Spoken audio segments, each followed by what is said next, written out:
Good morning प्यारे बच्चों, मैं हूं आपके एजुकेटर पूर्णिमा और हम करेंगे वर्कशीट नंबर 3।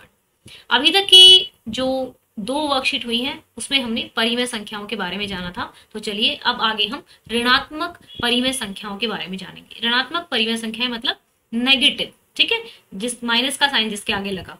तो चलिए समझते हैं। तो देखो बच्चा, ईशा ने बैंक से 1500 रुपए निकाले, तो 1500 उसके बैंक में कम हो गए। तो जब निकाले जाते हैं तो माइनस का साइन लग जाता है, ठीक है। और अगर डाले जाते हैं, जमा कराए जाते हैं, तो प्लस का साइन लग जाता है, ठीक है।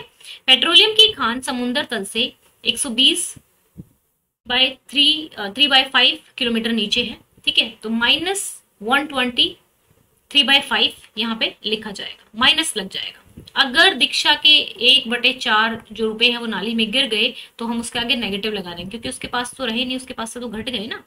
अब मान लो आपको कहा जाए कि भाई आपकी जो गाड़ी है पार्किंग मॉल में दो ग्राउंड फ्लोर से 2 मंजिल नीचे खड़ी है, तो यानी कि जिस फ्लोर ग्राउंड फ्लोर से भी 2 मंजिल नीचे है, तो यानी कि -2 में वो खड़ी है, ठीक है ना।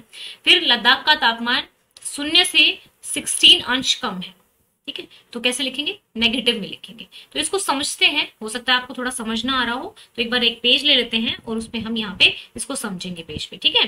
तो चलो यहाँ पे एक चलिए स्टार्ट करते हैं यहाँ पे समझना इसको।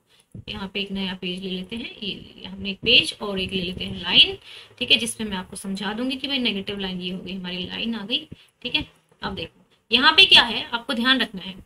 जिस हाथ में हमारा पेन होता है ना, जीरो के राइट हैंड में अगर आगे बढ़ती है, जीरो से जब आगे जाओगे तो यहाँ से जब नंबर दूर जाएंगे ना तो वो बड़े हो जाएंगे, ये ध्यान रखना। जैसे 1 2 3 4 5, तो आप कहोगे कि मैम तो बड़े हो ही जाते हैं, लेकिन ये मैं बता रही हूँ क्यों बोल रही हूँ बड़े हो जाएंगे, ठीक है। 3 -4 -5 ऐसे आगे बढ़ाते रहना, ठीक है ना। तो यहाँ पे क्या है, ये हमारे पॉजिटिव नंबर्स हैं। अगर किसी नंबर के आगे कोई भी साइन नहीं दिया हुआ है पॉजिटिव या नेगेटिव का, तो इसका मतलब वो पॉजिटिव है, ठीक है। जीरो जो होता है ना पॉजिटिव होता है और ना नेगेटिव होता, तो यहाँ पे जो है नंबर नेगेटिव में है, ठीक है। ध्यान रहे यहाँ पे मैं आपको एक बात बता रही हूँ कि क्या करना है। जैसे देखो यहाँ पे अगर देखेंगे ना, यहाँ पे जो हमारे नंबर्स हैं ये वाले, अब 1 से बड़ा 2 है, 2 से बड़ा 3 है, 3 से बड़ा 4 है, 4 से बड़ा 5 है। यानी कि जब इधर आप जीरो से दूर जाते जा रहे हैं, राइट हैंड साइड में जीरो से दूर जा रहे हैं, तो क्या हो रहे हैं, नंबर बड़े हो रहे हैं।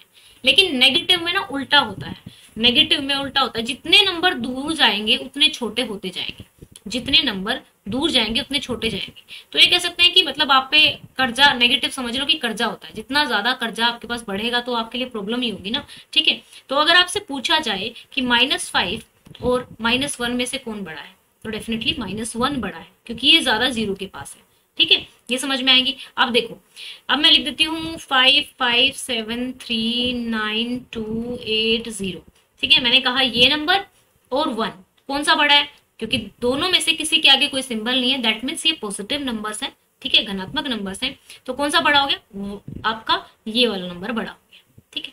अब अगर मैं क्या करूं, ये हटा देती हूँ, इसमें से ये साइन में लगा देती हूँ, तो कौन बड़ा हो जाएगा, 1 बड़ा हो जाएगा। यानी कि अगर किसी के आगे, ठीक है, किसी के आगे नेगेटिव साइन लग गया तो वो नंबर उतना ही छोटा हो जाएगा जितना वो बड़ा है, ठीक है, जितना वो बड़ा है।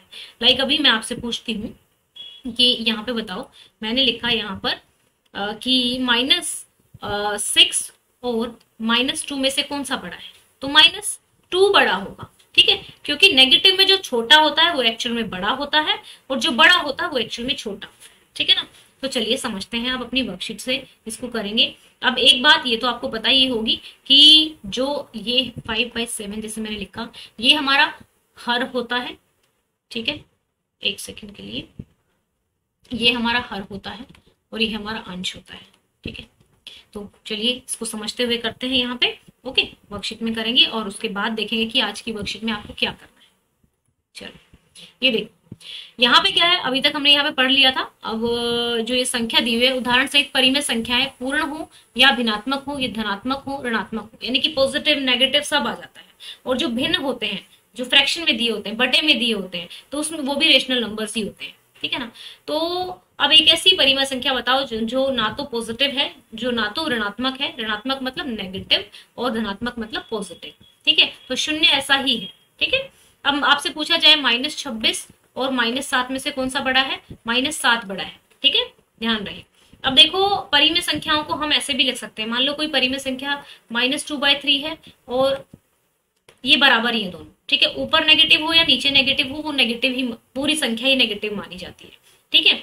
तो यहाँ पे अब देखिए जब अंश और हर में विपरीत चिन्ह हो, पॉजिटिव और नेगेटिव लगे तो ऐसे ही रहेगा। अगर मान लो ऐसे है -5 और -7 अगर ऐसे दिया तो ये ऊपर नीचे से कट जाता है। ये आने वाली वर्कशीट्स में हम समझेंगे और हम लाइव क्लास में भी इसको समझेंगे, ठीक है। तो चलिए अब हम करते हैं। अब देखो एक और बात, अगर हमारा जो हर है, आइए ऋणात्मक संख्या कुछ अन्य पहलुओं को भी समझें। देखिए ये हमारा अगर सेम दिया हुआ है, ये हमने 7th क्लास में भी समझा था ना, तो ये अगर सेम है, नीचे हर सेम है, तो जो सा ऊपर वाला बड़ा होगा वही आंसर आ जाएगा। तो यहाँ पे देखो ये हमने देखा, ये -2/3 है और ये भी -2/3 है, बेशक नीचे नेगेटिव है तो बराबर हो जाएंगे। अब ये 0 है, ये हमारा क्या है, ये दोनों सेम है, लेकिन ये वाला बड़ा है और पॉजिटिव में, तो ये बड़ा आ जाएगा। -2 और -1 में से कौन सा बड़ा होगा, -1 बड़ा होगा। -56 और 2 में से कौन सा बड़ा होगा, डेफिनेटली 2 बड़ा होगा। -5 और -9 ये तो सेम ही है, बराबर ही है। अब देखो 7 ये बराबर है, तो ऊपर देखेंगे जो सी बड़ी है वो बड़ा हो जाएगा। फिर यहाँ पे क्या, ये 8 तो बराबर है, ये जो बड़ा है वो बड़ा हो जाएगा। फिर यहाँ पे हमने ये किया 25 हमारा बड़ा हो गया, ठीक है बच्चों। तो इस तरीके से क्या है आपको करना है। यहाँ पे मैं कुछ क्वेश्चन दे देती हूँ आपको, सो देट कि आप प्रैक्टिस कर सको घर पे, ठीक है। तो चलिए मैं कुछ क्वेश्चन दे देती हूँ, यहाँ पे चलेंगे हम। ये देखो यहाँ पे अगर मैं यहाँ पे दे देती हूँ आपको, आपको बताना है 3/8 में से और -3/8 में से बताना है और 1 में से कौन सा बड़ा है, ठीक है, पहला क्वेश्चन, ठीक है। दूसरा, फिर आपको बताना है -86 में से और 1 में से कौन सा बड़ा है, तीसरा क्वेश्चन, ठीक है। आपको बताना है -2 में से और -6 में से कौन सा बड़ा है, ठीक है। हर एक में आपको बड़ा बताना है, जो भी बड़ा है वो आप कमेंट में मुझे लिख देंगे। तो स्टूडेंट्स मैथ जो होता है समझने से ही आता है, तो आप अच्छे से इसको समझेंगे। और जो क्लासेस हम लेंगे वो जूम एजुकेशन लाइव पे लेंगे, तो टेलीग्राम चैनल को फॉलो कर लेना, ठीक है।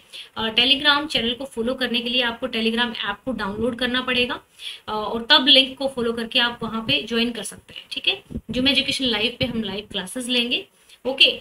और नोटिफिकेशन के लिए आप बेल आइकन को प्रेस कर लीजिए ताकि जब भी वीडियो डले आपकी क्लास की आपको नोटिफिकेशन मिल सके।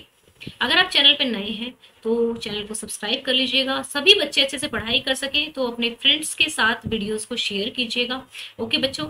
और आप लोगों को कोई डाउट है, अगर आपको लग रहा है कि भाई नहीं समझ में आ रही है चीजें, तो कोई डरने वाली बात नहीं है। लाइव सेशन में हम सब चीजें क्लियर करते हुए चलेंगे, लेकिन आपको वर्कशीट भी अच्छे से करनी है, ठीक है। क्योंकि अगर आप वर्कशीट अच्छे से कर लोगे, फिर लाइव सेशन में भी अच्छे से सवाल जवाब करोगे, तो आपको लाइव सेशन को अटेंड करने में भी मजा आएगा और चीजें आपको पहले ही समझ भी आ चुकी होंगी, ठीक है ना।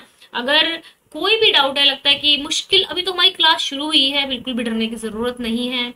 हमारा जो मैथ्स है वो भी शुरू हुआ है, तो कुछ खास हमारा हुआ नहीं है, तो अच्छे से पढ़ते हुए हम आगे बढ़ेंगे, ओके बच्चों। Thank you, have a nice day, may God bless you.